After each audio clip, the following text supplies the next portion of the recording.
So a couple of dishes that I'm making today are I don't think you ever had pork chops at the senior living communities. So I'm doing pork chop glazed Swedish sauce. So like the way you make a Swedish meatball with a white gravy, it's similar to that, and it's a little bit more thinned out. I use salt and white pepper, and I use white pepper whenever I use a white ingredient. So like because I'm using a white sauce, I typically wouldn't use a black pepper. But this is just cream sauce. It's thickened with butter and garlic. My two sides are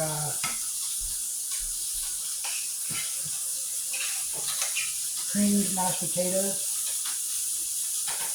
and peas and turmeric. So one way that we use to garnish a plate was this color. So you got the yellow and green.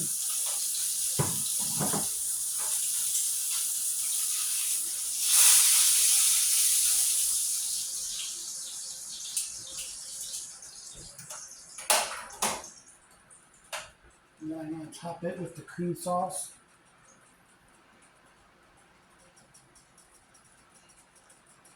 You could use black pepper to garnish.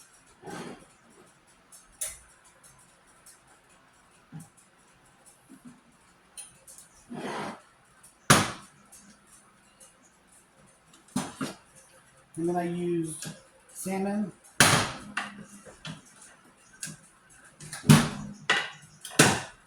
I used breading.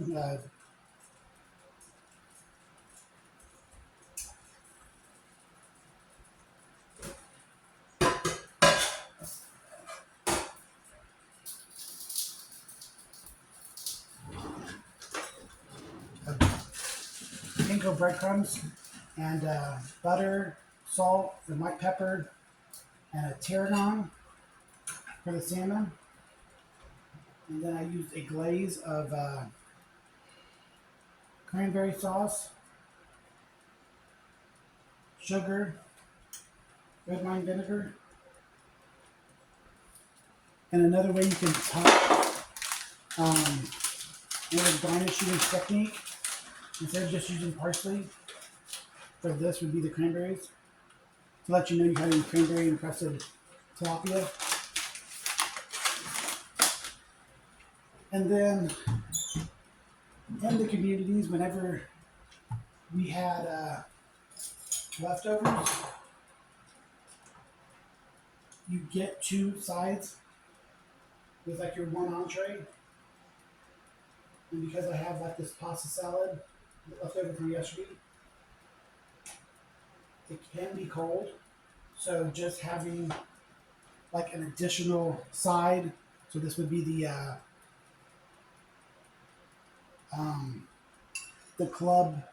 I believe I kept calling it the BLT casserole, but it's actually a club casserole because it has the ham, the turkey, the bacon, the tomato, like a club sandwich. And I wouldn't even heat that up because you can have cold potato salad. And before I left you, you can still see the cheese. That cheese is all melted into it.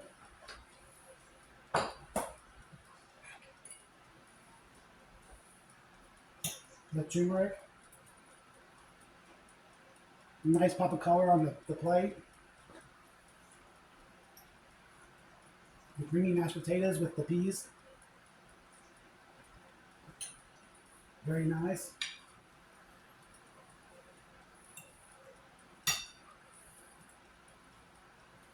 The salmon encrusted, cranberry encrusted salmon. The nice sweetness of the dish. It also gives you something that you wouldn't expect from a salmon dish. And the glazed pork chop, the Swedish glazed pork chop. cooked through. All those flavors are really good. I spoke briefly about my medical history when I left, when I was in Florida. And I mean, I can imagine that people might wonder why I wouldn't have said if I had health problems prior. Well, I had health problems when I was a kid. And growing up, you kind of learn to kind of hide those, especially in the household that I grew up in. And when I got into my high school years, I met a kid, and he warned me ahead of time about how you talk to medical staff. So when I came in and they already kind of did their background work on me and knew kind of what I was going in for, I was completely derailed from what I came in there for because the healthcare had already came in, or the nurses that came in were already um,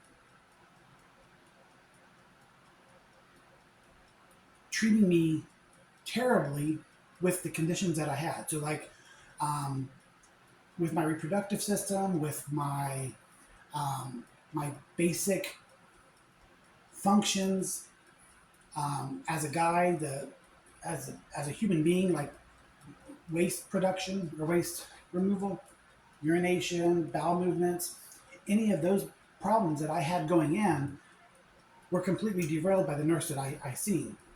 Then when I had my first job, it was at I was talking about how that was probably the most respect that I was ever given in a job because I was given uh, dental, vision, healthcare. When I went in for my healthcare screenings, it was, oh my gosh, are your reflex is good. Like, I mean, they just dumbed it down in a way that first off, any reason that I would have to go to the doctor, I was kind of overshadowed my real need for going to the doctor. So, like, if I had a headache, I would go to see the doctor for the headache and not mention at all any of my other health problems. It got to Florida, the problems were just so much that I thought that with a CT scan that they were going to examine my entire body and that all my problems would come to surface. I couldn't imagine being a male doctor, a gynecologist, looking into a woman and taking an instrument, going into her vagina, scrambling her ovaries, and going, haha, you don't need that anymore. And yet, when I was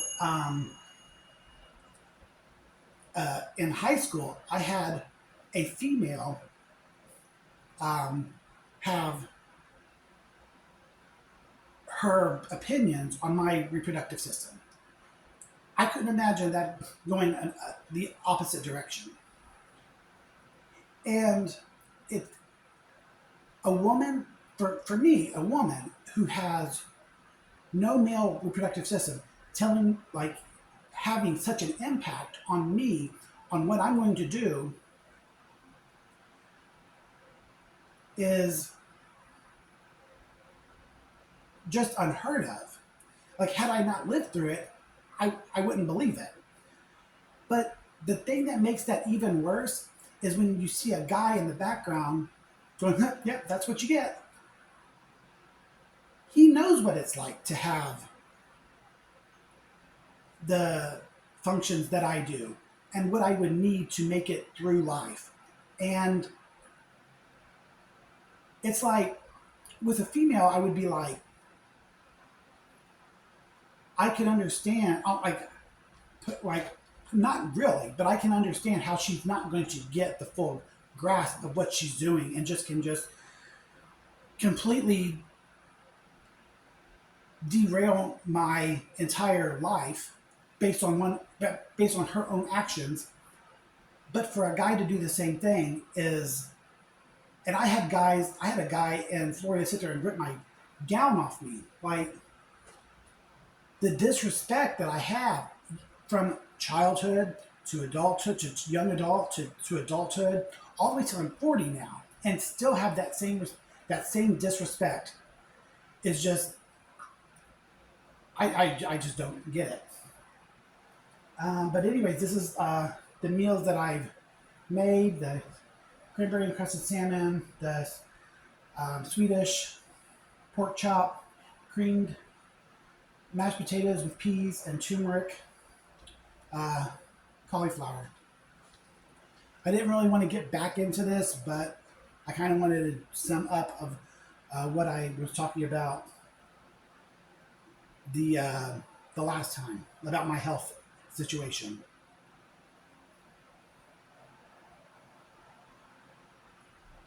Um, this I will talk more about other things that I've experienced as well as bring in more dishes.